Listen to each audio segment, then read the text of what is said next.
Hola amigos, bienvenidos nuevamente. Estamos en Dedito, que significa devocional diario para todos. Gracias a los amigos que nos acompañan en la lectura de la Biblia en un año. Estamos siguiendo la guía de lectura de la Biblia en un año que nos propuso en la parte final, en la parte de los últimos hojas, digámoslo así.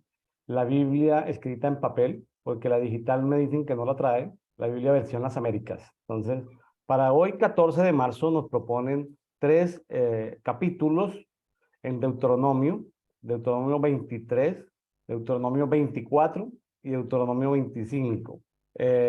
Casi algunas Biblias subtitulan esos capítulos, otras no, otras como que ponen espacios, como para que uno, por temáticas, son prescripciones diferentes que están ahí, Moisés recordándole al pueblo.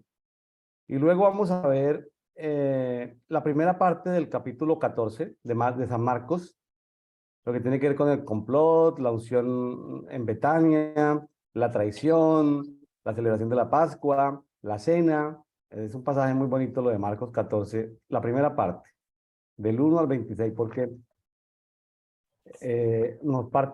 Marcos 14 nos lo parten en tres partes, en 3 días. Entonces, hoy, mañana y pasado corresponde a Marcos 14. Vea lo fácil que es leer la Biblia, que un capítulo se lo partan en 3 días, pues eso no hay excusa para no tener el tiempo de leer la Biblia. El que no tenga la guía de lectura de la Biblia puede obtenerlo en Facebook, Grupo Público Café y Oración. Ahí pueden ir a la sección de guías y descargar la fotografía del plan de lectura de la Biblia en un año y comenzar a leerla cualquier día del año. No importa dónde vayamos. Empieza donde vayamos sin ningún temor, en absoluto, y empieza el día que usted comienza a crear el hábito. Entonces, hoy, pues, 14 de marzo, tenemos nuevamente como invitada a este conversatorio de Edito a Yarledi Milena Zapata desde Medellín, Colombia. Yarledi, bienvenida nuevamente a Dedito.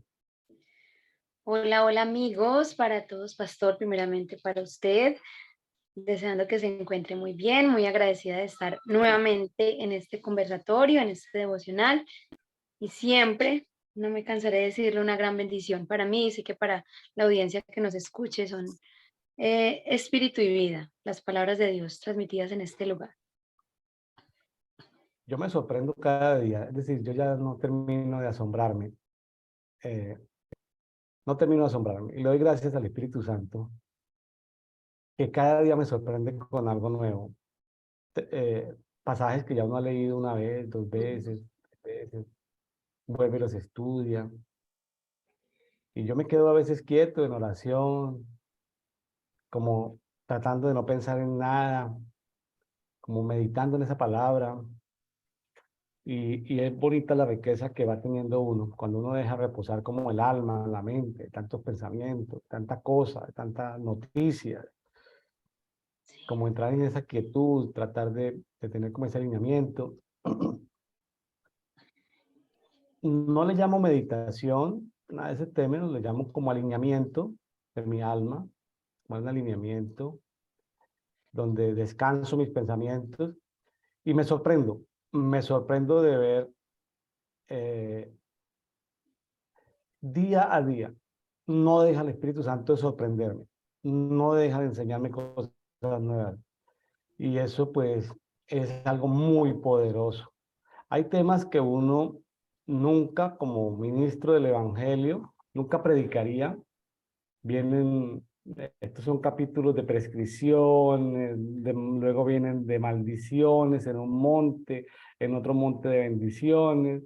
Son capítulos que difícilmente un pastor abordaría en una predicación semanal porque no le da el tiempo. O sea, con esto lo que le queremos decir es, deseamos que los amigos que nos escuchan estén vinculados a una iglesia local, pero eso no excluye el que usted tenga una relación propia y diaria con Dios.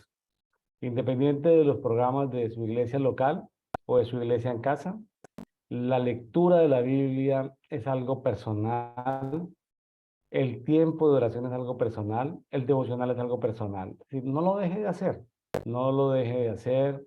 Y ya las personas que tengan más tiempo, pues, o que tengan el ministerio, el llamado, pues ya pueden investigar un poco más contextos históricos, contextos geográficos, contextos culturales. Y en la medida que uno saque tiempo, es decir, no tiene uno pierde. Es decir, siempre, es decir, esto es como la ofrenda. Siembras mucho, cosechas mucho. O sea, das mucho tiempo para meditar, para sacar tiempo para Dios y Dios te da mucho también. Entonces, impresionante, ya hablé y eso te cuento. Esa es mi experiencia, mi testimonio de lo que me ha sucedido con Dedito. Qué hermoso, sí, igualmente a mí también me sucede. De hecho, no solamente el momento de leer la palabra que me corresponde para el día, o cuando lo hago en mi tiempo que no es preparado para dedito, sino acá, mientras que estamos realizando el programa, Dios me va revelando cosas que voy soltando en el momento. Entonces es muy bonito saber que las fuentes de Dios realmente son eternas y cuando Él dice que las palabras de Dios, de Él, son eternas, es porque la revelación siempre va a fluir y crecer y sorprendernos más y más y eternamente más. Ilimitada. Yo me sorprendo de lo que son vamos a llamarlo, los sistemas de creencias o la teología, porque es tan infinito lo que hay que yo digo, esto es lo que yo creo, pero hay más cosas. Yo, qué peligro decir esto es lo que yo creo y quedarme ahí y que todos mis discípulos se queden ahí. Qué tremendo, ¿no? Y eso lo corroboro en un libro que estoy leyendo, que son los 40 cristianos más influyentes de la historia, que cuando las personas tenían revelaciones en los últimos 2000 años, wow, aquí nos quedamos todos y los discípulos todos se quedaban ahí. Cuando Dios sigue y sigue y sigue y sigue. Y ahí está en la Biblia. Por qué no revisamos la Biblia? Entonces, no estoy diciendo, estoy diciendo que no es excusa esperar que aparezca otro gran líder a nivel mundial que revele un tema, sino que todos tenemos acceso. No necesita un sumo sacerdote. En el nuevo pacto de Hebreos tenemos acceso 24 horas, 7 días a la semana. Como hijos tenemos acceso al lugar santísimo para Amén. estar con el Padre. Entonces, eso ya no es un tema de la fiesta de las trompetas, del Yom Kippur, del Día del Perdón, no, eso ya es un tema que lo podemos hacer a toda hora. Entonces, claro, entonces trae demasiados beneficios. Yo pues, no quiero simplemente recordar eso, recordar y enfatizar y tal vez eso los anime a muchos que nos están escuchando, los anime a sacar tiempo con Dios. Ese no es un tiempo perdido, es un tiempo muy, muy, muy valioso. Amén, así es, y aprovecho, ya que usted hace esa introducción tan pertinente, a recordar cuando Jesús decía que si no nos hacemos como niños no entraríamos al reino de los cielos. Y los niños son seres completamente enseñables, moldeables, son personas que todo el tiempo están aprendiendo y se están sorprendiendo.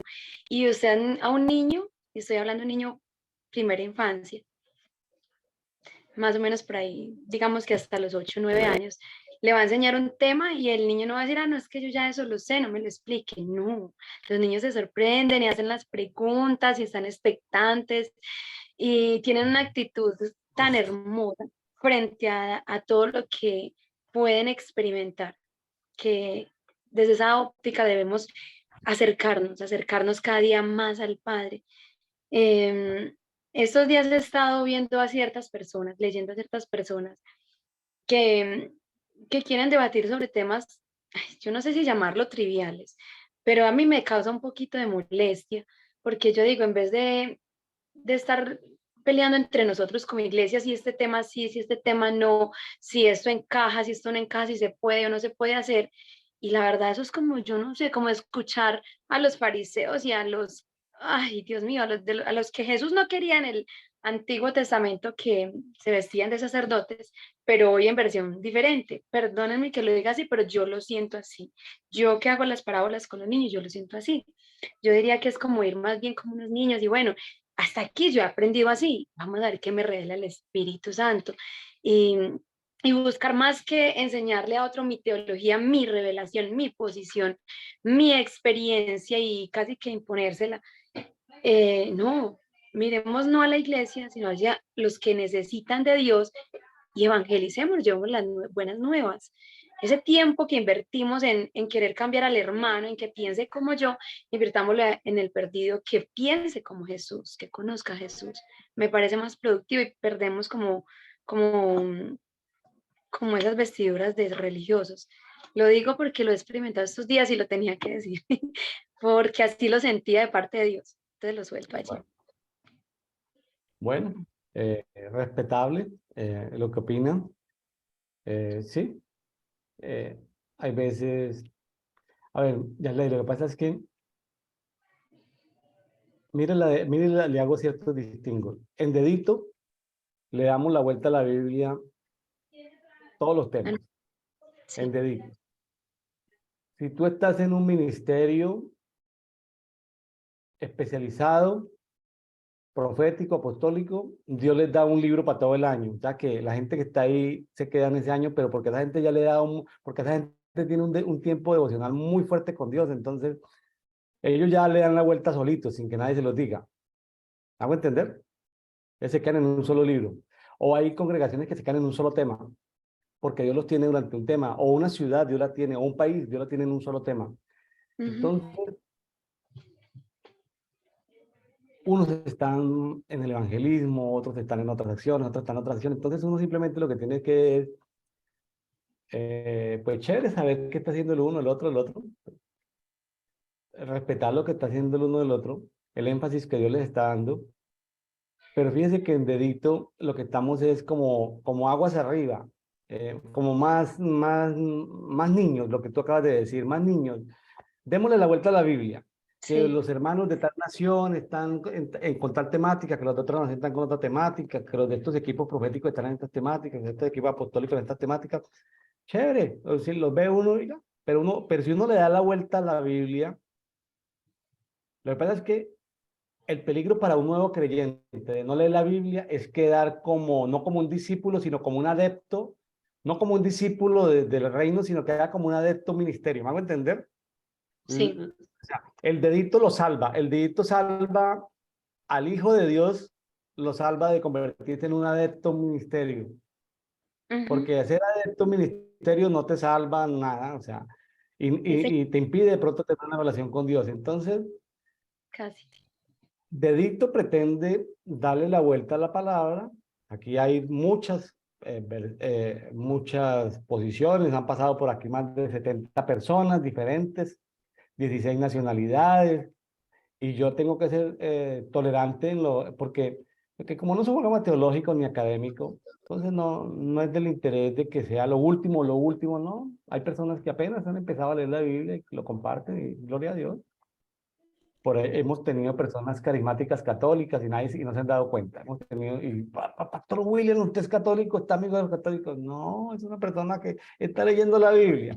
Eso. Tanto rollo, tanto problema que porque Pastor William invita. No, es que Jesús se sentaba con glotones, Jesús se sentaba con cobradores de impuestos a conversar. Entonces yo me siento a conversar aquí. Milena no es ninguna glotona ni cobradora de impuestos, pero yo me siento a conversar hoy con ella sobre estos pasajes. Entonces, paciencia. Y ahí vamos. Entonces, Exacto. que, que Lady tenga un enfoque en este tiempo de su vida, en el evangelismo, en rescatar a los perdidos. Ese es el enfoque de ella. Y entonces, gloria a Dios por eso, porque eso anima, porque, porque hay mucha gente distraída en contiendas vanas, en teologías vanas, en sistemas de pensamientos vanos. Entonces, llama la atención eso, oye, esto, venga, aprovecha ese tiempo en algo más útil. Está bien, ese llamado le llegará a alguno, a otro le molestará, pero bueno, el tema es que aquí lo hacemos con amor y pues bueno, esperemos y lo que yo repito constantemente en estos programas, el Espíritu Santo se encargará de llevarlo a cada uno a su propia, es decir, no hay dos Espíritus Santos ni tres Espíritus Santos, no tiene por dónde perderse si usted lleva la guía del Espíritu Santo. Usted se pierde cuando cree tener la guía del Espíritu Santo.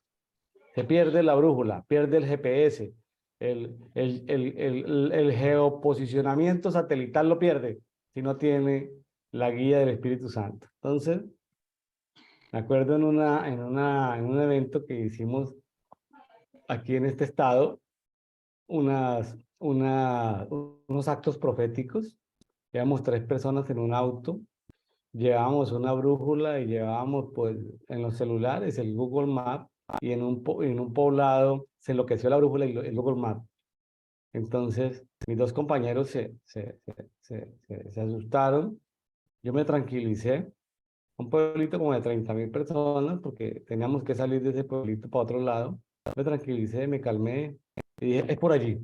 Y cuando salimos del pueblo, las brújulas, Google Maps volvió y la brújula, que no depende de ningún sistema electrónico, sino que depende del centro magnético de la Tierra, qué tremenda esas cosas. Entonces, y hay mucho gente que va a las iglesias siguiendo brújula del pastor, brújula del ministerio, brújula de la laminación, y finalmente terminan metidos en cosas raras, o que Dios nunca le dijo, o perdió 20 años de su vida, o 10 años de su vida. Entonces, mi consejo al que recién conoce al Señor, asegúrate de conocer, asegúrate de conocer en persona al Espíritu Santo, porque ahí no tienes dónde perderte.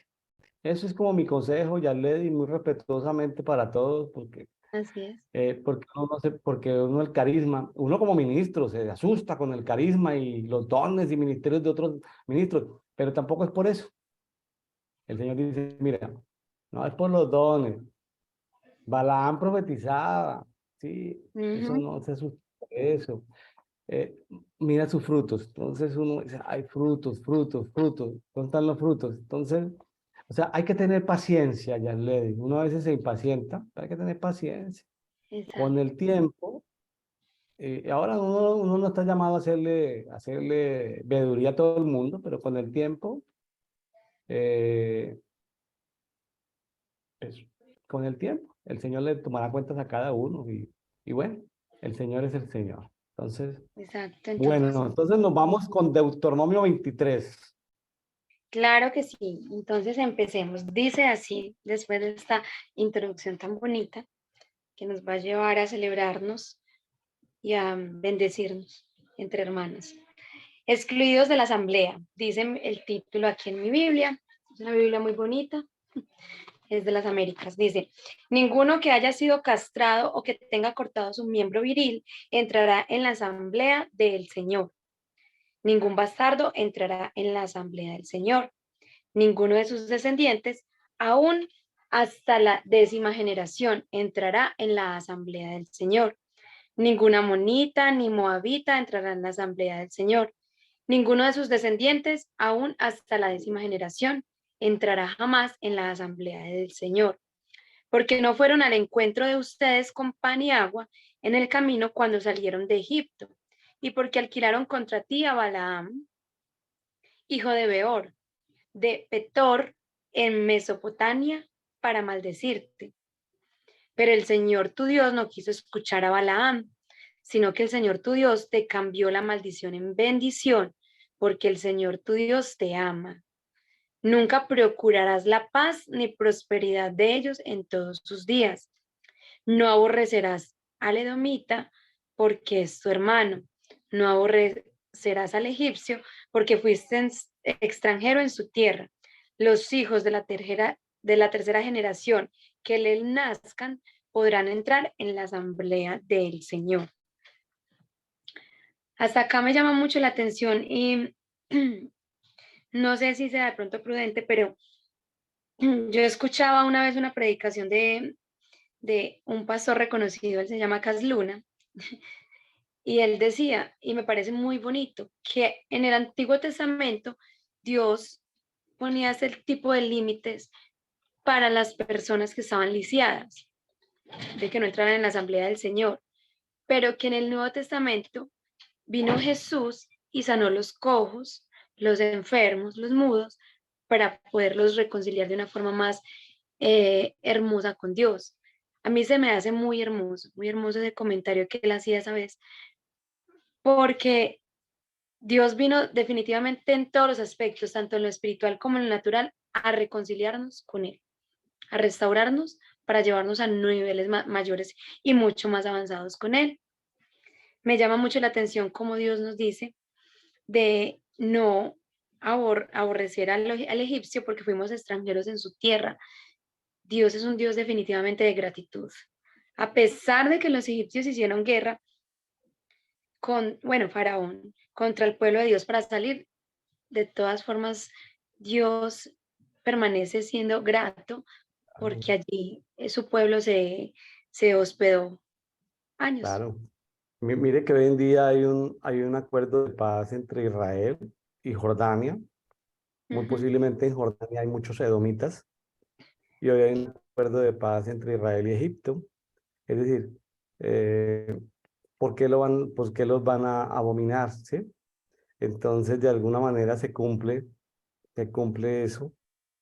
A mí me llama la atención el versículo 8 donde dice que es como los extranjeros que llegan a ser parte del pueblo. Pasa una generación, fíjese que en el desierto muchos esclavos de otros que habían en Egipto, de otras nacionalidades, de otros países, de otras ciudades, estaban ahí con el pueblo de Israel. Pero primera generación no, segunda generación no, tercera generación sí, ya podían esto mezclarse con el pueblo.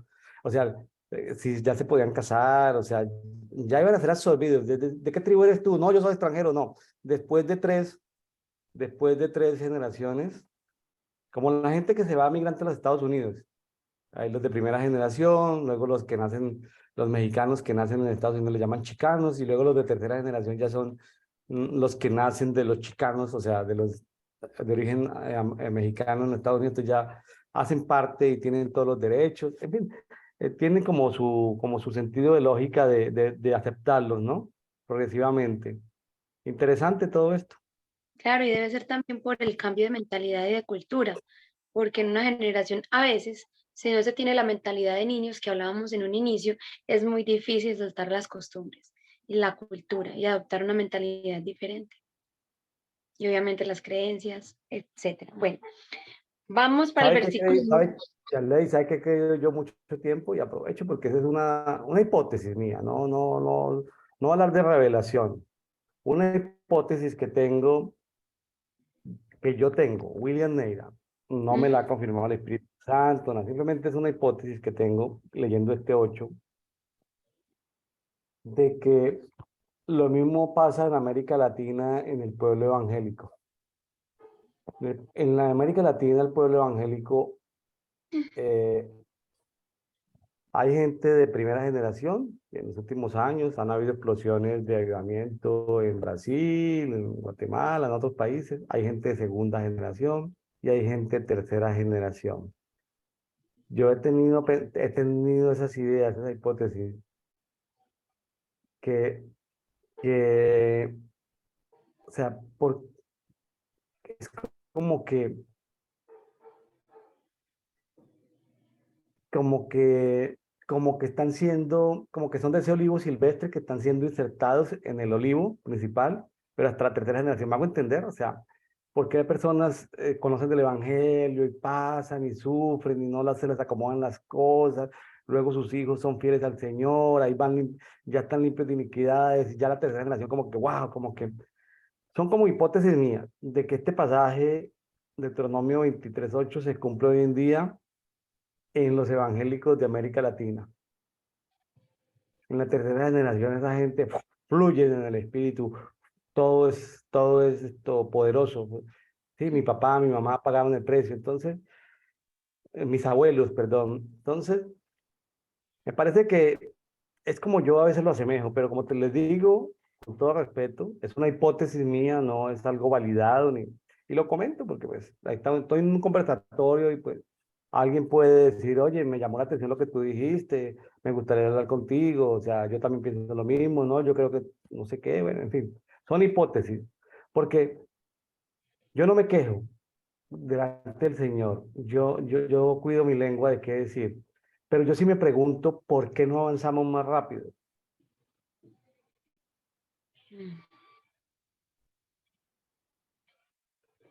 Son preguntas para hacerle al Espíritu Santo.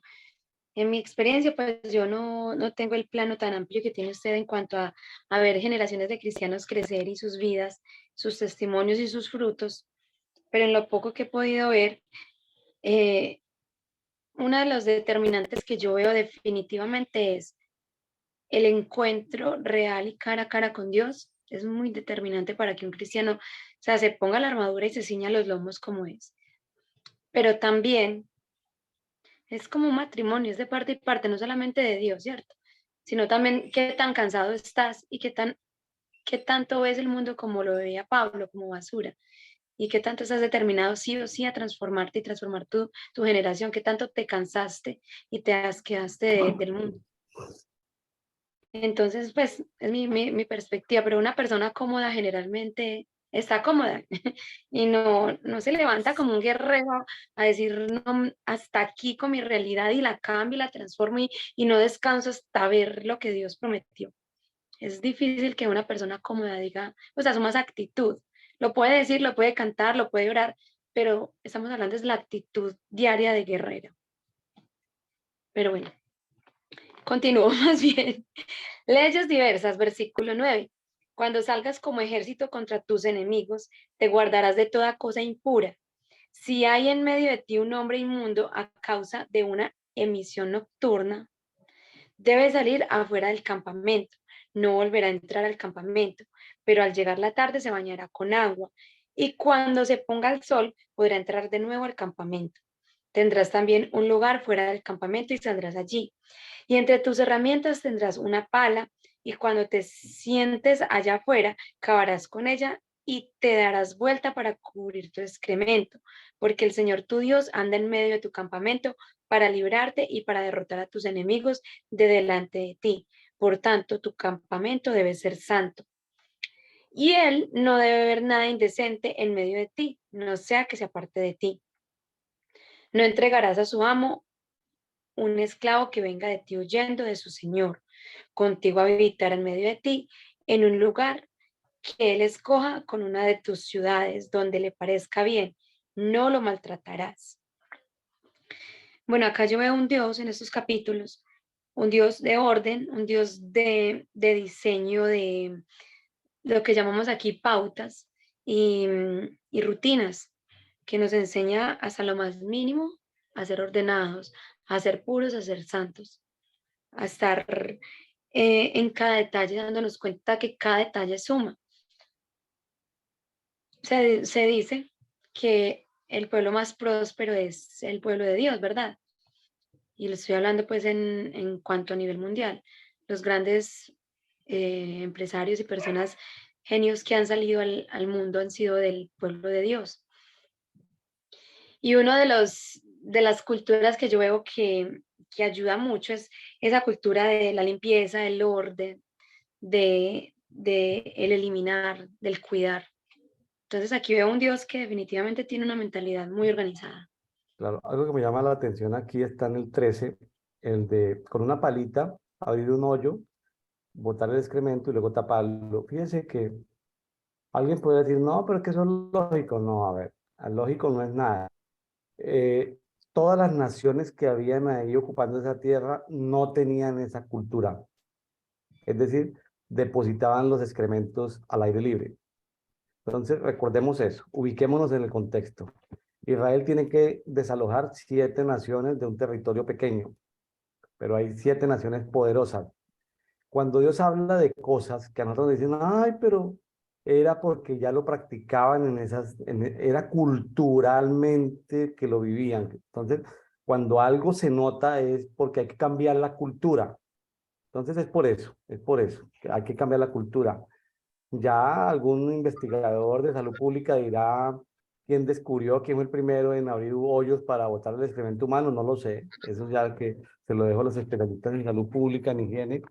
Pero imagínense que hasta ese momento, esas 7, no puedo hablar de qué estaban haciendo en la China, en América, no puedo decir nada. Hasta ahí lo único que puedo decir es que esas 7 naciones estaban depositando su excremento al aire libre. Eso es lo que puedo yo afirmar hasta ahora, porque, o sea, porque lo dice la Biblia, pero qué interesante. Cada punto es importante. Ahora Sí. vamos a cambiar de cultura, de la cultura esta a la cultura de reino. Así deberíamos hacer. ¿Qué hacen la gente que no es de reino y cambiarla? Pero no es poner legalismo, porque ya Él coloca en el nuevo pacto su palabra en el corazón y en nuestra mente. Pero si no leemos la Biblia, ¿cómo va a llegar a nuestra mente, a nuestro corazón? Esa es la pregunta que nos hacemos. Sí, ¿Cómo hacer yo para subirte al corazón y a la mente e impregnarte las palabras si no has leído la Biblia? Yo estaba hoy orando por una persona que me pidió oración. Entonces me puse a orar, ¡pum! El Señor me dio un pasaje. Imagínense donde yo no hubiera pasado por ahí en esos libros que nadie conoce, que nadie predica, yo no hubiera pasado por ahí, el Señor, ¿cómo me iba a hablar a mí ese pasaje de esa persona?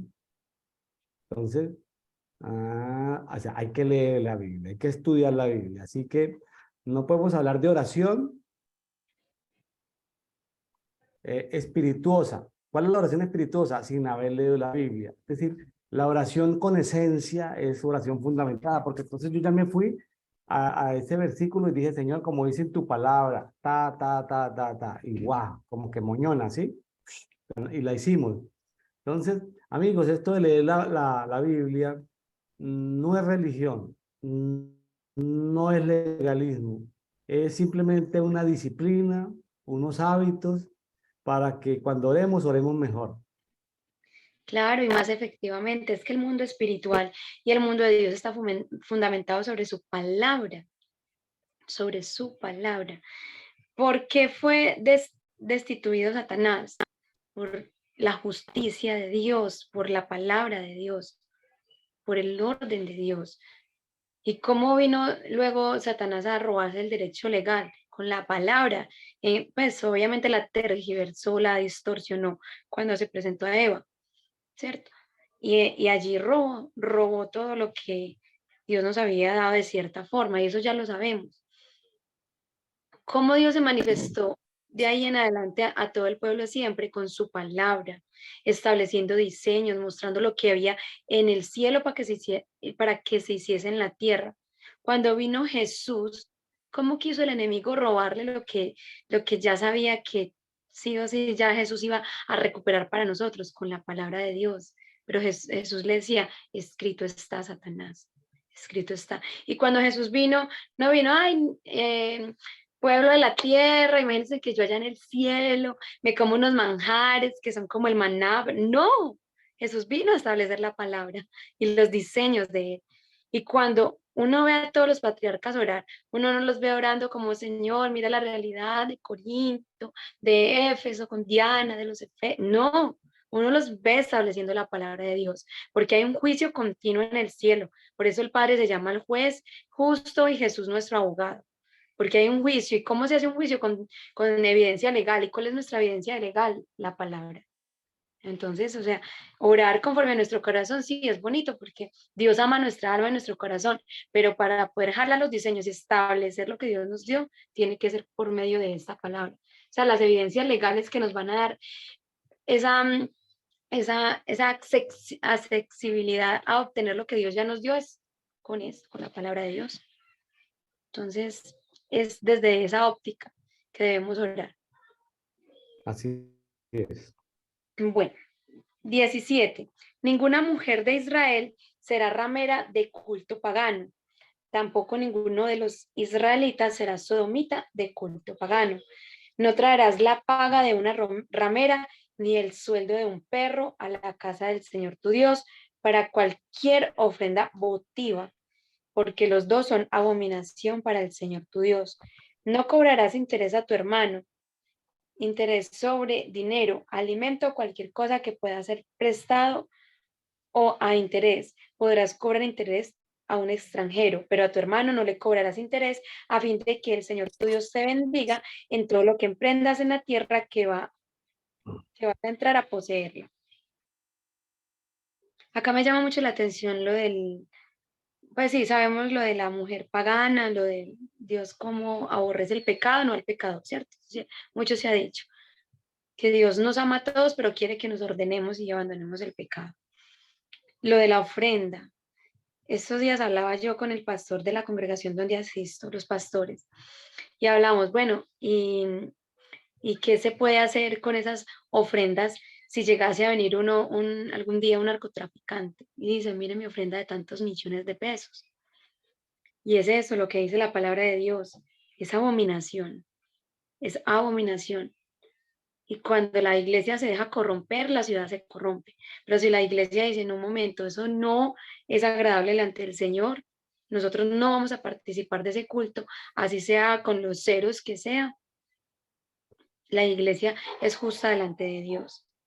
Y también me llama mucho la atención esta parte que dice de no cobrarle interés al hermano cuando uno le preste dinero. O sea, el amor de Dios es hermoso. Por allá ya en el Nuevo Testamento vemos a aquel siervo sin entrañas que le es perdonado una deuda muy grande y él no va y perdona una un poco más pequeña. Desde aquí Dios nos estaba mostrando el corazón que debemos tener con nuestros hermanos. ¿Usted tiene algo para comentar o continúo? Continuemos. Bueno, 21. Cuando hagas voto al Señor tu Dios, no tardarás en pagarlo, porque el Señor tu Dios ciertamente te lo reclamará y sería pecado en ti si no lo cumples. Sin embargo, si te abstienes de hacer un voto, no sería pecado en ti. Lo que salga de tus labios, cuidarás de cumplirlo, tal como voluntariamente has hecho voto al Señor tu Dios, lo cual has prometido con tu boca. 24. Cuando entres en la viña de tu prójimo, podrás comer las uvas que desees hasta saciarte, pero no pondrás ninguna en tu cesto. Cuando entres en la cosecha de tu prójimo, entonces podrás arrancar espigas con tu mano, pero no meterás la hoz a la cosecha de tu prójimo. Hasta aquí, pastor, ¿algo para comentar? No, es esto, tener en cuenta esos límites, ¿no? Uno podía tomar algo, pero porque básicamente solo los que tomaban algo eran la viuda, el huérfano y el extranjero, pero tampoco se podían exceder, es decir, podían entrar al viñedo y comer uvas, pero ya llegar pues con los cestos y comenzar a robarse la cosecha, pues tampoco es lo correcto. O sea, un mensaje para los extranjeros, viudas y huérfanos. Sí, Dios los tiene en cuenta, a los extranjeros, viudas y huérfanos, Dios los tiene en cuenta. Pero por favor no abusen de donde llegan, ¿sí? Coman de lo que les da la tierra, pero tampoco lleguen pues a robar lo que hay, ¿sí? Tampoco lleguen a arrasar con lo que hay, porque no es el propósito de Dios. O sea, también sería injusto, porque estos son grupos vulnerables, las viudas, los huérfanos y los extranjeros, pero tampoco pueden llegar a abusar del propietario de la tierra, Exacto. porque ahorita, por ejemplo, con el marxismo cultural, hay una mentira de las deudas ancestrales. Entonces que les debemos 500 años a los indígenas, que les debemos 400 años a los negros. No, eso es una cosa de locos porque el mundo alrededor de la historia de la humanidad, pues el ser humano no apareció en todas partes, para los que creen en la evolución. Y para los que creemos en la creación, pues apareció en un solo lugar, entonces todos finalmente somos migrantes. Entonces decir que tenemos una deuda ancestral a un pueblo originario, indígena o negro, nadie le tiene ninguna deuda ancestral a nadie, ¿sí? Nadie le tiene. Entonces, no porque hayan habido abusos, vamos a actuar con abusos. No porque hayan habido injusticias, vamos a actuar con injusticias. ¿Qué hay que hacer? Encontrar el mecanismo no violento de cómo disminuir, yo no diría desigualdades, sino cómo brindarle al extranjero, a la viuda y al huérfano, poderlos ayudar. Yo creo que hace falta que las instituciones públicas presten atención sobre estos tres grupos de personas Sí. y que las iglesias, como lo veíamos en el dedito en un dedito de estos días veíamos que una parte del diezmo se dedicaba, ojo lo que le voy a decir que es fuerte, a las viudas, a los huérfanos y a los extranjeros. A los Ujú. levitas no podían quedar con los diezmos, tenían que destinarlos a eso. Entonces, qué interesante. El diezmo, sí, no eran ofrendas, no, era parte del diezmo. La verdad que hay que revisar la Biblia. Ay, ¿cómo así? Yo que el diezmo era solo para los levitas. Pues no, señor. Una parte del diezmo hay que dedicarla también a los huérfanos, viudas, porque entonces son formas, ya le digo.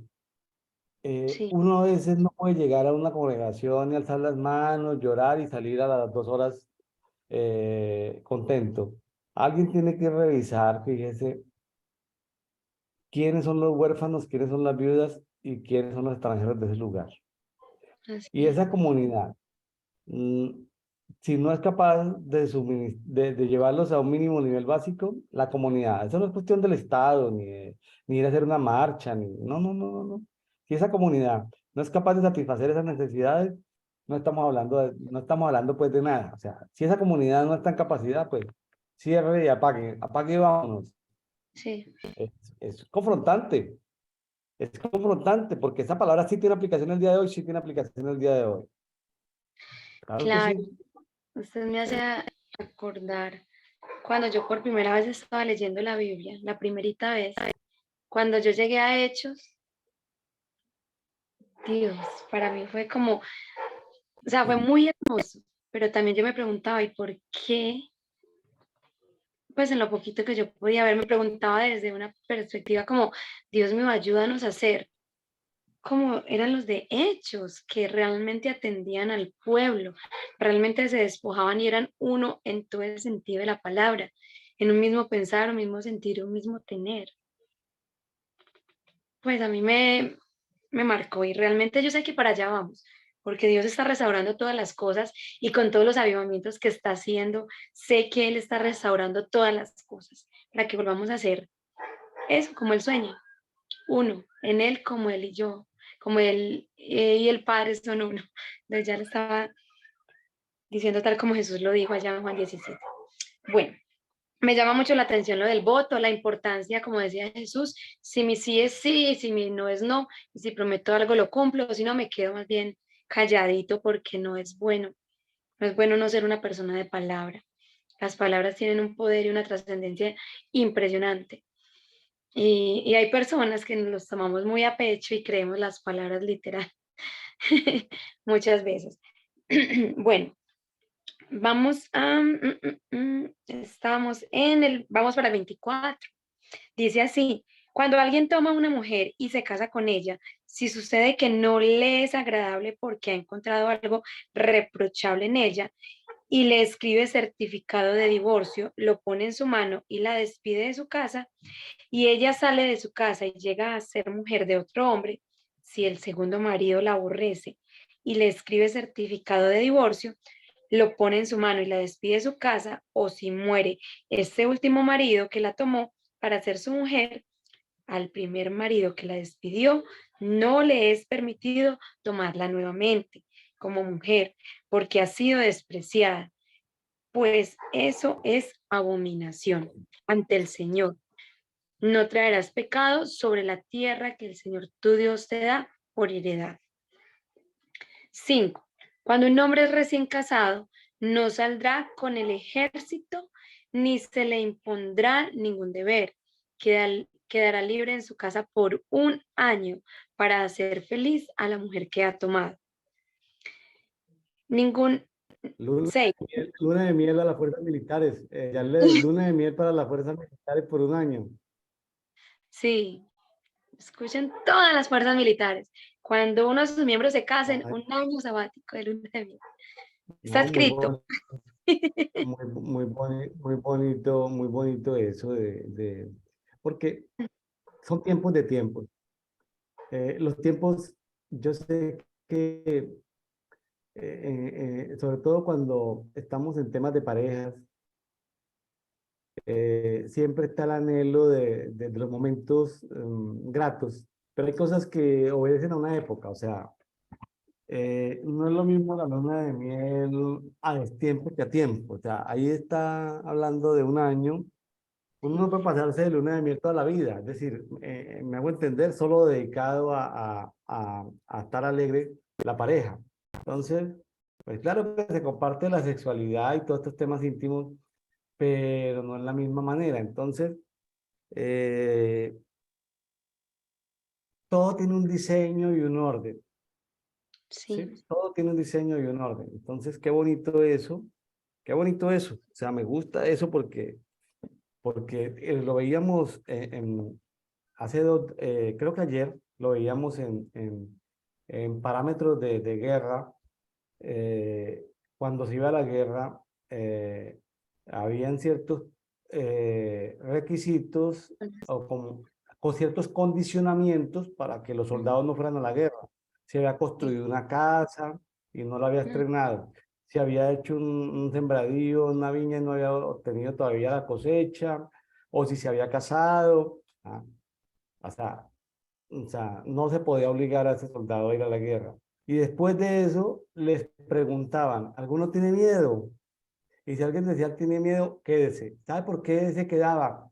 Porque el miedo iba a contaminar a los que iban a la guerra. Entonces, era preferible que el que tuviera miedo levantara la mano y se devolviera para no contaminar con el miedo a los demás. Entonces, nada más peligroso en una guerra espiritual que un miedoso que tenga miedo, ¿sí? Entonces, todos esos parámetros nos sirven para aplicarlos el día de hoy. Claro, no estamos hablando de guerra literalmente, como la que hay en Ucrania. Claro que en el mundo hay en este momento como 14 conflictos armados. Escuchaba al secretario de Relaciones Exteriores de México decir que hay 14 conflictos bélicos en el mundo.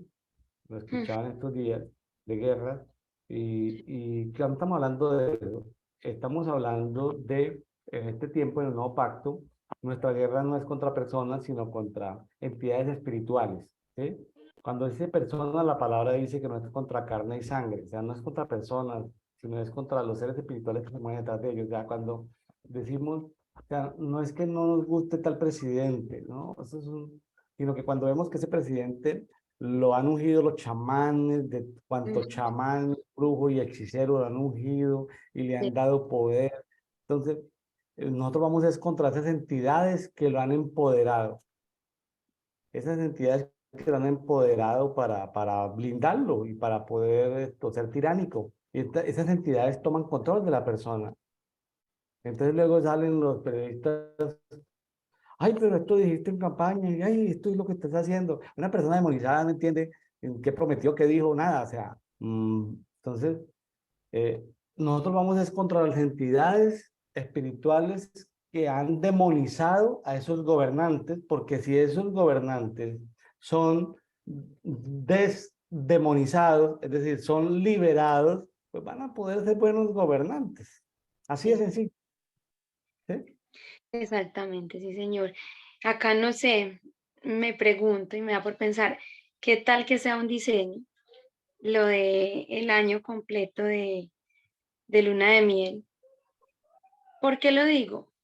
Porque Dios es un Dios de tiempos y cada tiempo marca una estación y una base para algo. Por decir, la primera infancia de los niños de 0 a 5 o 6 años marca las bases fundamentales para el desarrollo integral del niño.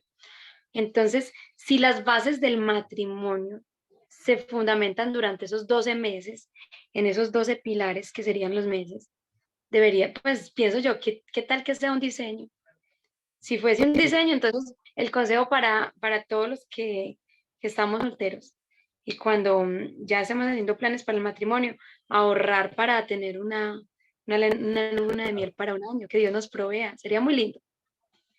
Yo conocí a un colombiano de origen judío en Colombia que estaba en un kibutz, se casó en el kibutz, en un kibutz. Kibutz es como una cooperativa agrícola Ujú, que se organizaron cuando hace 70 años que Israel se creó como Estado independiente. Él estuvo en ese kibutz y él se casó en el kibutz. Y claro, él se pudo ir de luna de miel un año, pero el kibutz trabajaba para él, es decir, habían 500 personas trabajando para que él estuviera descansando. O sea, él tampoco iba a tener ahorros de su vida porque ¿quiénes han llegado a Israel en kibutz? O sea, llegan desorientados, empobrecidos, ¿sí? De hecho, yo pagué, yo, William, le pagué en dólares la llevada de 3 familias judías de Bielorrusia a Israel. Lo pagué hace un tiempo. Yo participé en eso, en ese programa. Entonces, perdí el contacto porque yo podía seguir como padrino de ellos teniendo contacto con ellos, pero ellos llegan desorientados, sí, de naciones que los han oprimido. Entonces ellos llegan en esos kibutz se fortalecen, son como van como integrándose a la sociedad. Entonces, una vez ya se pueden, entre comillas, ya ser autónomos, independientes, como que ser absorbidos por la economía capitalista tan competitiva, entonces ya salen a ser competitivos, pero mientras tanto el kibutz es como una figura que los protege, ¿sí? Entonces, eh, no, Milena, si uno se pone a ahorrar, nunca ahorra para disfrutar el año. Aquí lo que se necesitan son comunidades donde te digan, esta comunidad de 500 personas, al que se case, lo sostenemos un año. A mí me pasó algo sencillo, vea. En la ciudad de Monterrey, en una iglesia, nosotros estamos en una iglesia grande, una mega iglesia, pero no hay un solo pastor. Sorprendente, una iglesia de 7.000 personas con un solo pastor. Pero es la iglesia donde en mis tiempos que yo digo fui, el mejor pastoreado fue en esa iglesia. Los líderes de células eran suficientes. Y el líder de células llama a los hombres de la célula y nos dice, bueno, este hermano perdió el trabajo, nos reúne a los demás caballeros, dice, él ganaba $1.000, $1.100 creo, por mes. Entonces necesito que entre nosotros, ya aquí y ahora, así con autoridad, recojamos $3.300 que se los entreguemos a la esposa y que él estos 3 meses se dedique a orar y a buscar trabajo. Y todos nosotros sacamos una célula de gente más o menos nivel económico, una zona alta de Monterrey, y no reunimos $3.300, sino reunimos como $5.000. Él llamó a la señora y le dijo, venga, tú te vas a encargar de administrar la economía de tu casa por 3 meses. Él se va a dedicar solamente al área de buscar trabajo. Pues, ¿cómo le parece que al mes consiguió trabajo, no por $1.100, sino por $2.100? Consiguió un trabajo ganando $1.000 más. Y nosotros decíamos, alguien dijo, un juguetoncito que teníamos en el grupo dijo, ¿y será que nos devuelven la ofrenda que dimos? Y nos pusimos a reír porque pues le dimos ofrenda $5.000, pero fue una bendición, o sea, fue una bendición para él perder el trabajo porque recibió de la comunidad de la iglesia $5.000, o sea, lo que él ganaba en 5 meses, y adicionalmente que empezó a trabajar en una empresa mejor, ganando casi el doble. Entonces, hay veces la pérdida de un trabajo puede ser para algo mejor. Vea, Sí. si yo hubiera sido ese joven, porque una parejita muy joven, esta es una iglesia maravillosa. El pastor de los 7.000 personas se dio cuenta de eso, ¿no? ¿Lo supo? No. Llenábamos formatos, planillas para informarle eso, no. ¿Qué fue ahí? Una manifestación de amor. O sea, el amor no necesita documentarse, contabilizarse, tanto rollo, tanta cosa, ¿sí? O sea, hay momentos donde si uno no se desprende en caliente, todos, todos lo que hicimos fue sacar lo que había en nuestras billeteras y dimos casi que que teníamos. El que llevaba más gruesito, pues casi que lo entregó. O sea, hay momentos donde uno no tiene para dónde escaparse. O sea, hay momentos donde no hay manipulación, sino que son momentos donde si yo hubiera llevado $100, pues dio $100. Yo me acuerdo, tal vez $600. ¡Pum! Me tocó darlos de una, porque pues, ¿para qué me quedo con algo? Pues yo el otro día puedo buscar algo, retirar de mi cuenta, no sé. Entonces, mire, ya le di cómo ese cooperativismo, esa solidaridad, hace que aún en iglesias, en células de iglesias, eh, hace que aún en iglesias en casa, pequeñas comunidades, eh, se puedan resolver las cosas en caliente, ¿sí? Sí. Se pueden resolver las cosas rápidas en caliente. La gente va a ver el amor de Dios algo más práctico, ¿sí? Claro, lo que pasa es que va el que levanta la mano y va a decir, no, pero es que en tal iglesia abusaban, pedían plata en cada sede. Bueno, siempre los malos ejemplos que destruyen, ¿sí? Que destruyen el mover de Dios, ¿no? Siempre aparecerá el ladronzuelo, o en fin, aparecerá el que le pide plata a todos los hermanos prestada, a nombre del pastor, y a nombre de los líderes, y a nombre de no sé quién, y arma un rollo que luego eso pasarán los años sin desarrollarse, ¿sí? Entonces, pero yo creo que la justicia no es tanto bla, bla, bla, la justicia es hacerlo en vivo y en caliente. Sí, claro, es por los frutos, por En los vivo frutos. y en vivo y en caliente. Muy bien, muy bonita cultura, hermosa. Ahí estamos para que la adoptemos y que todos los que nos estemos escuchando, pues tengamos la madurez de entender que de vez en vez pueden llegar los Judas.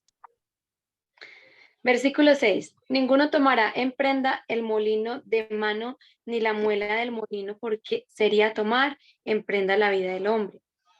7. Si se encuentra a un hombre que haya secuestrado a alguien de sus hermanos, de los israelitas, y lo haya tratado con violencia o lo haya vendido, entonces ese ladrón morirá. Así quitarás el mal de en medio de ti. 8. Cuídate de una infección de lepra, para que observes diligentemente y hagas conforme a todo lo que los sacerdotes levitas les enseñen. Como les he ordenado, así cuidarán de hacer. Recuerda lo que el Señor tu Dios hizo a Miriam en el camino cuando ustedes salían de Egipto. 10. Cuando prestes cualquier cosa a tu prójimo, no entres en su casa para tomar su prenda. Tú quedarás afuera y el hombre a quien hiciste el préstamo te traerá la prenda. Si él es un hombre pobre, no te acostarás reteniendo aún su prenda. Al ponerse el sol sin falta, le devolverás la prenda para que se acueste con su ropa y te bendiga, y te será justicia delante del Señor tu Dios. 14. No oprimirás al jornalero pobre y necesitado, ya sea uno de tus conciudadanos o uno de los extranjeros que habita en tu tierra o en tus ciudades. 15. En su día le darás su jornal antes de la puesta del sol, porque es pobre y ha puesto su corazón en él, para que él no clame contra ti al Señor y llegue a ser pecado en ti. Acá me llama mucho la atención esta parte y quisiera pues como traerlo a contexto de los pequeños empresarios o las personas que están emprendiendo, que a veces muchas personas se quieren acercar y más que todos los allegados a querer obtener beneficios, a querer obtener descuentos e incluso a recibir gratis. Consejo para todos los que tienen amigos que están emprendiendo, que están iniciando una empresa. Cuando generalmente estamos iniciando una empresa, estamos iniciando casi que de cero hacia adelante o de más uno, más dos y muy poquito. Necesitamos es fortalecernos como empresa para luego ahí sí llegar a ser una empresa que dé beneficios, que pueda hacer rebajas y que pueda incluso dar regalos. Pero cuando uno está emprendiendo, por favor, antes colaboren, por favor, a los pequeños amigos, empresarios, a los campesinos, apoyen a las personas emprendedoras. Claro, sí, así es. Más Vamos. conciencia social. Sí, más conciencia social. Yo les conté, no me acuerdo si en un dedito o en una reunión de iglesia, conté de que hay una señora que pasa recogiendo los plásticos. Entonces, esa señora pasa recogiendo los envases plásticos. Sí. Aquí en México se acostumbra, donde vivimos, que las casas tienen la puerta principal, pero también está la puerta del servicio. En un caso grande, de la cultura. Colombia no existe tanto eso, salvo que sea clase media, clase alta, que hayan varias puertas. Pero la señora llega y toca por la puerta del servicio. Y toca, y entonces hay a veces, aparte de darle los plásticos, le compartió cosas de comida, cosas de mercado. Ujú. Tan linda la señora que entonces después volvió y nos trajo lo que le dan a ella el gobierno. El gobierno les da una cosa de hambre cero y les dan un frijol molido, pero que se llama frijol refrito porque aquí más que comer el frijol en bola o en pepa, se come, es ¿cómo se llama? Como Como un compota, puré, así como se llama frijol sí, refrito. ¿Cómo qué? como un puré, yo lo conozco y es delicioso. Como un puré, como un puré. Entonces, así se come más el frijol. Entonces, no, qué cosa tan deliciosa. Entonces, eh, sí, tenemos que ser misericordiosos con la gente, ¿sí? Misericordiosos con el campesino, o sea, no abusar de sus precios, de sus cosechas. sea, ¿para qué tratar de ganarle una negociación? Nosotros expertos en negociación, ¿para qué le vamos a ganar una negociación a un campesino que nos va a vender un racimo de plátanos, de bananos, unas naranjitas? ¿Para qué ganarle el pulso? Haciéndolo sufrir, humillándolo, que nos lo dé a mitad de precio. Sí, Simplemente para que, o sea, ¿para qué vamos a lucirnos? ¿Sí? Cuando son, vamos a llamarlo, población vulnerable, ¿no? Esa población vulnerable. Y eso es a partir de la iglesia también, ¿no? De la iglesia. Yo creo que a la iglesia le hace falta testimoniar, que la iglesia en América Latina no testimonea la acción social. Eso es un déficit que tenemos y bueno, que el Señor levante iglesias que testimonien, ¿sí? Que los pobres de la ciudad digan, allí me calman el hambre. Mientras tanto, pues, bueno, seguirán siendo sitios de reunión y de culto, pero no impactan una ciudad. Cuando los pobres de una ciudad son impactados, hay cosas que Dios tiene que soltar sobre esa ciudad, porque es que es amén. la justicia. Así es, amén, amén. Y es que a eso estamos llamados, el verdadero ayuno, desatar las ligaduras, atender a los huérfanos, a los viudos, a los oprimidos, a los necesitados. No hacer, esta semana leí un comentario muy bonito que decía que Dios nos llamó a ser la luz del mundo y no la estrella de la iglesia. Yo creo que así se puede resumir, porque a veces queremos resaltar, bueno, no nos vamos a atar con esas palabras.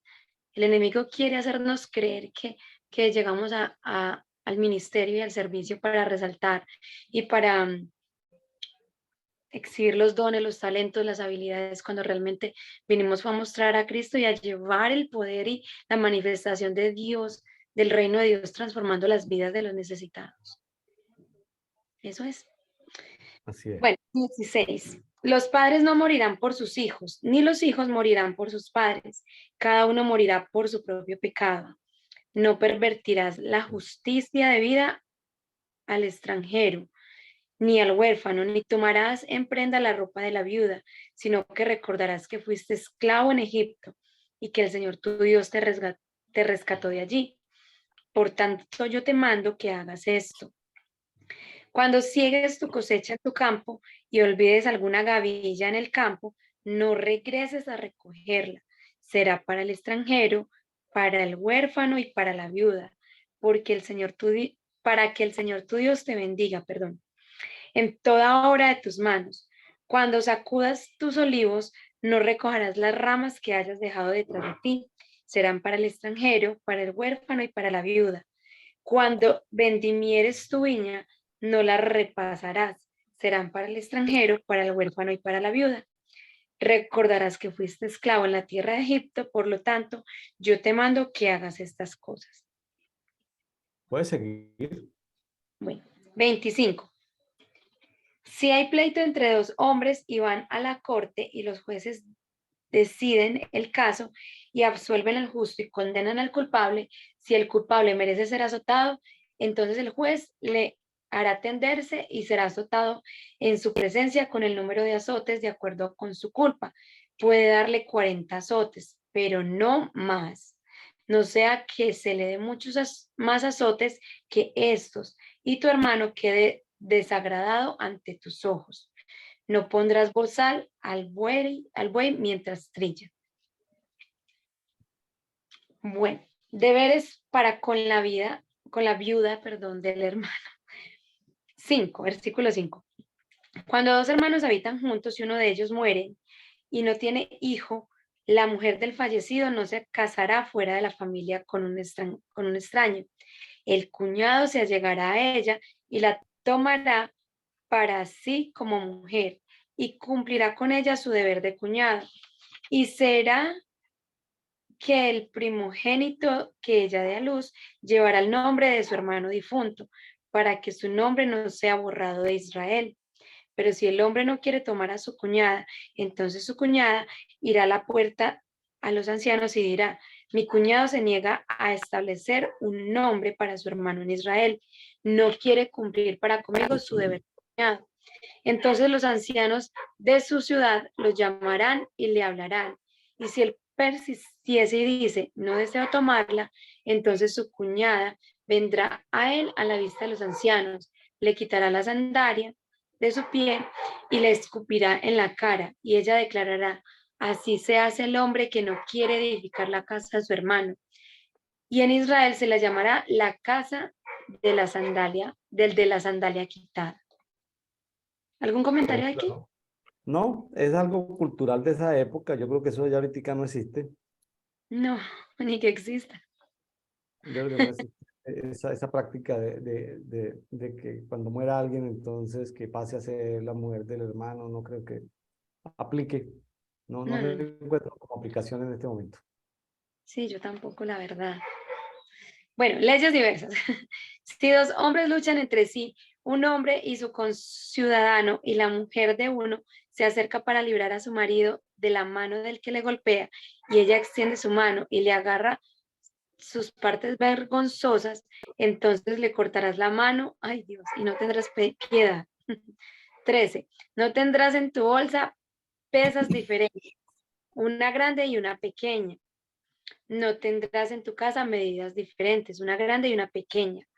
Tendrás peso completo y justo.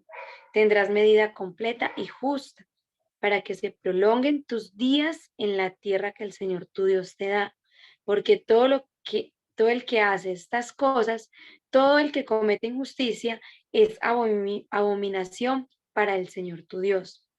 17. Acuérdate de lo que hizo Amalec en el camino cuando saliste de Egipto, como te salió al encuentro en el camino y atacó entre los tuyos a todos los agotados en tu retaguardia, cuando tú estabas fatigado y cansado y él no temió a Dios.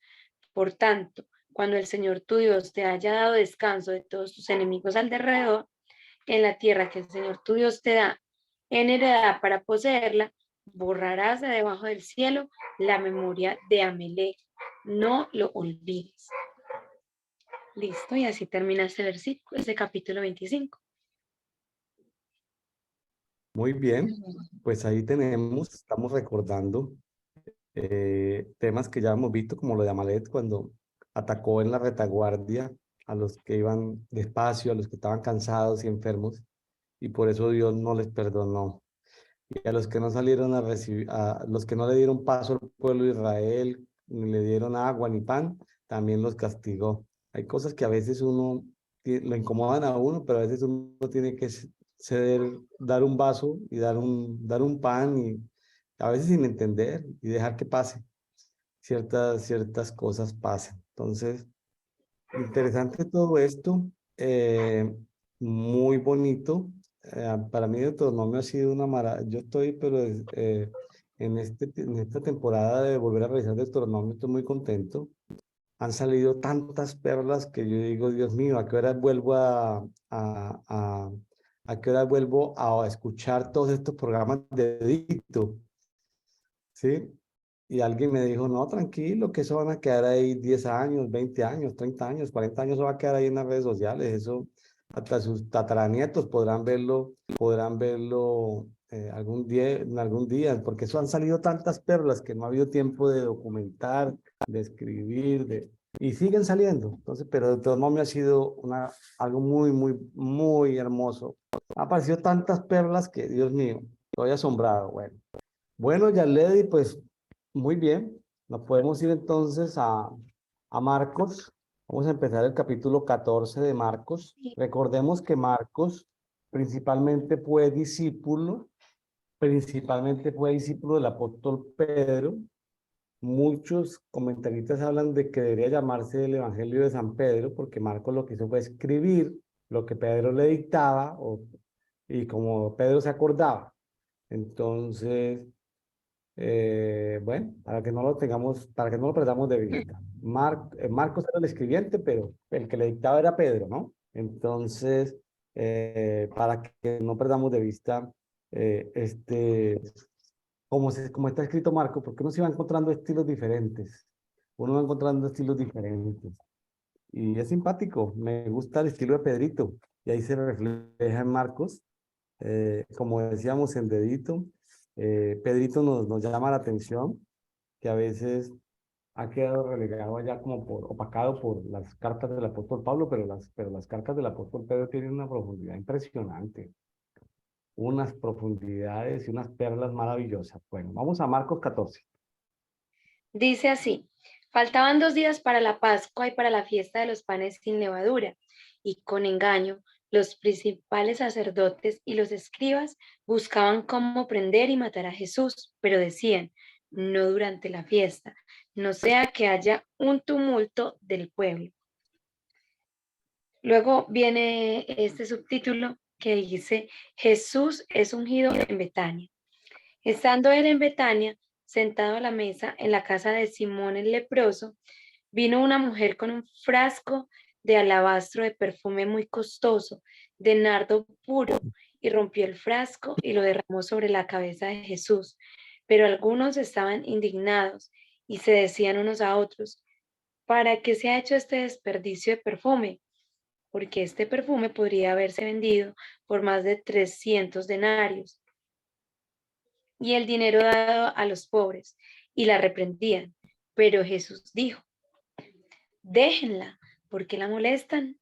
Buena obra ha hecho para mí, porque a los pobres siempre los tendrán con ustedes, y cuando quieran les podrán hacer bien, pero a mí no siempre me tendrán. Ella ha hecho lo que ha podido, se ha anticipado a ungir mi cuerpo para la sepultura. Y en verdad les digo que donde quiera que el evangelio que se predique en el mundo entero, también se hablará de lo que ella ha hecho para memoria suya. ¿Vamos a comentar algo de esta parte, Ahí señores? quedó. No, pues lo que hizo esta mujer, lo estamos nosotros repitiendo en dedito, porque fue el propósito de Jesús, por la gran obra que hizo ella. Algún día la conoceremos, a la mujer que le Sí, derramó ese frasco de alabastro. Bueno, sí, es una manifestación de adoración. Traición de Judas, versículo 10. Entonces Judas Iscariote, que era uno de los 12 discípulos, fue a los principales sacerdotes para entregarles a Jesús. Cuando ellos lo oyeron, se alegraron y prometieron darle dinero, y él buscaba cómo entregar a Jesús en un momento oportuno. 12. Preparación para la Pascua. El primer día de la fiesta de los panes sin levadura, cuando se sacrificaba el cordero de la Pascua, los discípulos le preguntaron a Jesús: ¿dónde quieres que vayamos y hagamos los preparativos para que comas la Pascua? Él envió a 2 de sus discípulos diciendo: vayan a la ciudad y allí les saldrá al encuentro un hombre que lleva un cántaro de agua. Síganlo. Y donde él entre, digan al dueño de la casa: el maestro dice: ¿dónde está mi habitación para que pueda comer la Pascua con mis discípulos? Y él les mostrará un gran aposento alto, amueblado y preparado. Hagan los preparativos para nosotros allí. Salieron pues los discípulos y llegaron a la ciudad y encontraron todo tal como él les había dicho, y prepararon la Pascua. 17. Jesús identifica al traidor. Al atardecer, Jesús llegó con los 12 discípulos, y estando sentados a la mesa comiendo, Jesús dijo: en verdad les digo que uno de ustedes me entregará, el que come conmigo. Ellos comenzaron a entristecerse y a decir uno por uno: ¿acaso soy yo?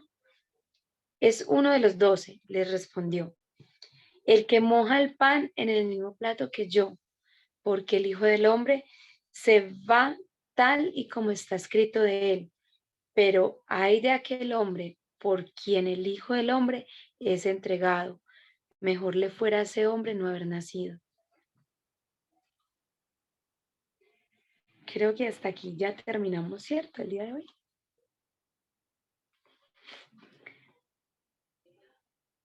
Lo que tengo en mi registro. No le escucho, pastor. Que no se le está escuchando. sí, es que estaba tosiendo, lo puse en silencio. Leamos los últimos Tranquilo. versículos que dicen aquí. Leamos del 22 al 26, por favor.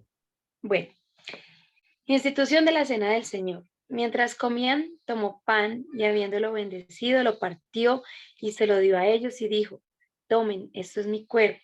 Y tomando una copa, después de dar gracias, se la dio a ellos y todos bebieron de ella.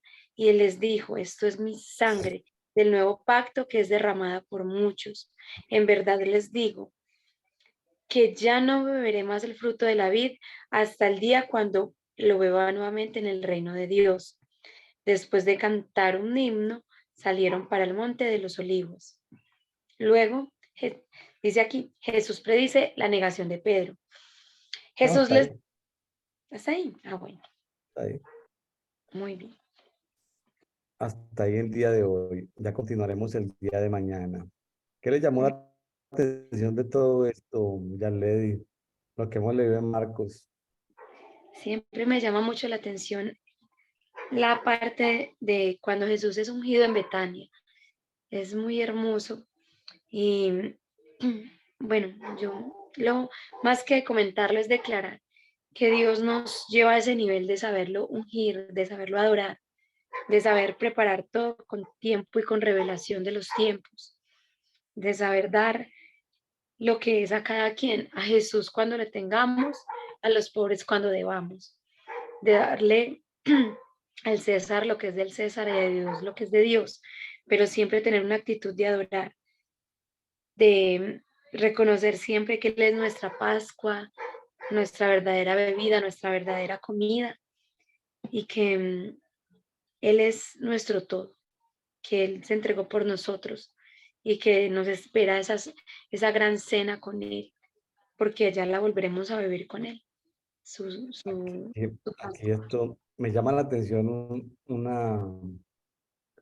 llama la atención una controversia académica que hay alrededor de lo que se llama Antiguo Pacto y Nuevo Pacto. Ujú, Hay escritores que dicen que el Nuevo Pacto empieza aquí, cada evangelio empieza cuando Jesús eh, en la cena. Por ejemplo, en este evangelio, el Nuevo Pacto, o sea, Marcos tiene, según esos comentaristas, una parte del Antiguo Testamento, Antiguo Pacto, y una nueva parte del Nuevo Pacto. Muy complejo decirlo así, pero, o sea, el Nuevo Pacto empezaría en Marcos 14:24. Jesús les dijo, esto es mi sangre del Nuevo Pacto, la cual es derramada por muchos. O sea, ahí empieza el Nuevo Pacto para muchos. Pero es muy complejo partir Marcos en dos, decir, este Marcos es del Antiguo Pacto y este Marcos es del Nuevo Pacto, este Mateo es del Antiguo Pacto, este Mateo es del Nuevo Pacto, este Juan es del Nuevo Pacto. O sea, está muy complejo esos primeros cuatro evangelios, partirlos así de esa manera. Entonces, por eso vuelve y retoma fuerza los que dicen Antiguo Testamento y Nuevo Testamento.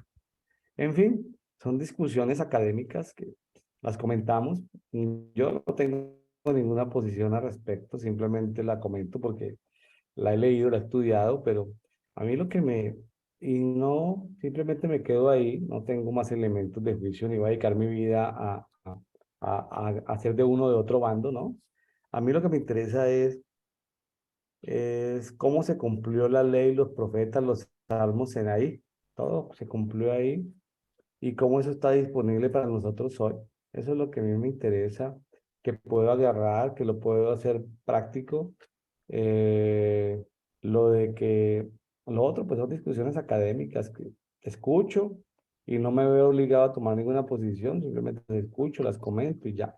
Entonces, no en todo hay que tomar posición. También he aprendido eso, no en todo tengo que tomar posición. ¿Por qué? Entonces, muy bonito esto de también de después cantaron un himno, después de la cena cantaron un himno. ¿Qué himno ujú, cantaron? Sería muy bueno saber qué himno cantaron, ¿no? Y nuevamente viene lo que es la geografía bíblica. Me gustaría conocer el Monte de los Olivos, porque es que leer uno la Biblia, Monte de los Olivos, y vamos a leer Monte de los Olivos, Monte de los Olivos, y no ver los Montes de los Olivos, pues no. Que el Señor nos permita algún día conocer no solamente la geografía bíblica en los atlas, en los mapas, en los libros, sino que podamos conocer esos terrenos, no por religión, sino por como por tener un contexto más amplio, este contexto. No es lo mismo el historiador que viaja, el historiador que solamente está en su casita. Entonces uno como estudiante de la Biblia es tan bueno conocer los sitios. A mí me gustaría conocer los 7 sitios de las 7 iglesias del Apocalipsis, aunque todas están ahorita en Turquía, pero me gustaría conocer esos sitios. ¿Sí? Me Sí, gustaría conocer. La isla de Palma me gustaría conocerla. Entonces, bueno, muy hermoso. Yarledi Milena Zapata desde Medellín, Colombia. ¿Algo más para compartir en dedito? Muy hermoso todo, siempre gracias a Dios. Me llama la atención eso que usted acaba de decir, yo nunca lo había escuchado. Y mientras lo escuchaba, esto de que, pues que algunas personas dicen que desde su perspectiva, em, y los evangelios se parten en dos, me puse a pensar qué tanto pues podría, porque no siento en mi ser que, pues desde mí, lo que siento es que no, pues no se podrían partir, porque entonces el sermón del monte quedaría por allá. Y si son de las personas que ponen como obsoleto el antiguo pacto, pues entonces, ¿cierto? Entonces, seguí como inquiriendo más en, en tus palabras en este momento, pastor. Y bueno, la sangre de Jesús es la verdadera vida, pero sus palabras son también espíritu y vida. Y las palabras de Jesús pues vienen desde la eternidad, no solamente desde que partió la cena. La sangre, digo que es como el pacto, pero para redención, no para establecimiento del reino y sus leyes. Y las leyes de Dios son, vienen desde la eternidad. Lo veo así, Claro, lo veo así. claro. Entonces, Y lo más sorprendente,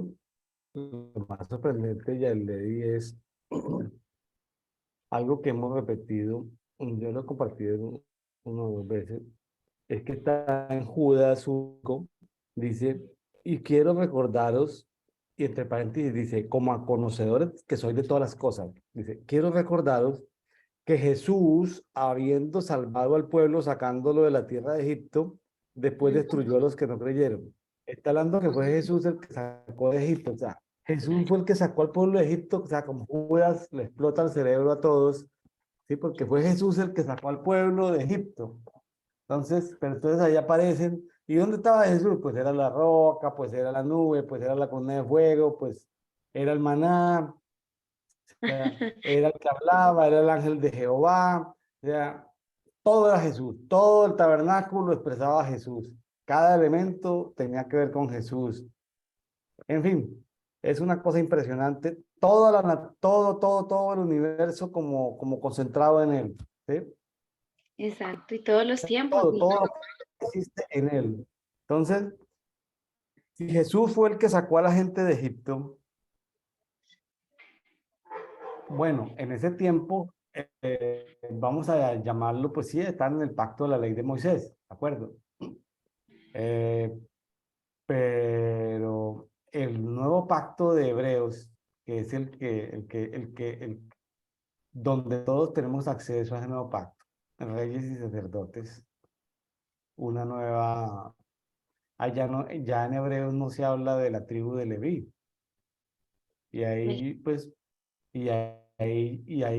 pues, yo tengo respeto por los amigos que dicen que Colombia es la tribu de Leví. Yo tengo respeto porque yo soy colombiano. Pues no me voy a poner en contienda con ellos, que son la tribu de Leví. ¿Para qué voy a entrar en problemas con la tribu de Leví? Pero, pero, eh,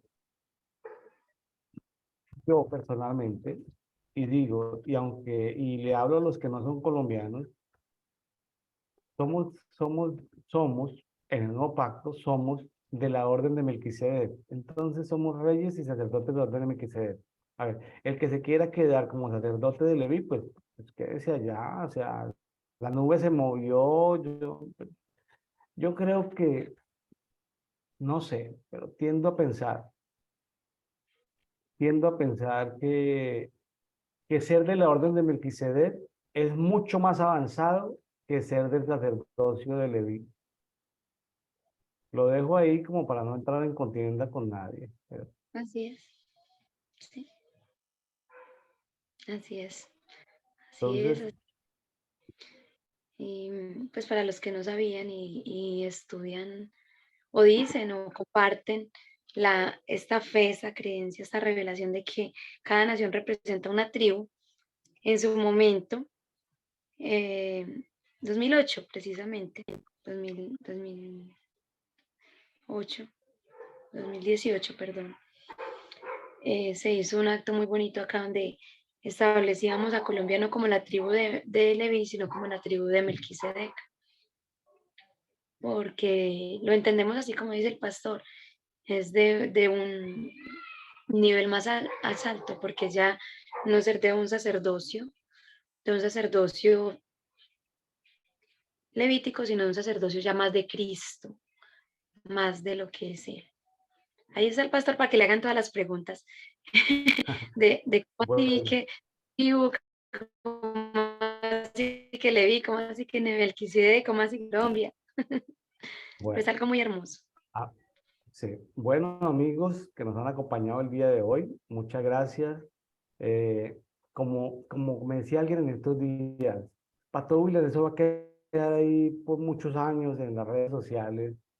Y interesante ese comentario. Me decía, ahí podrán escucharlo generaciones y quién sabe qué tanta gente llegará en el futuro estos compartidos, estos conversatorios.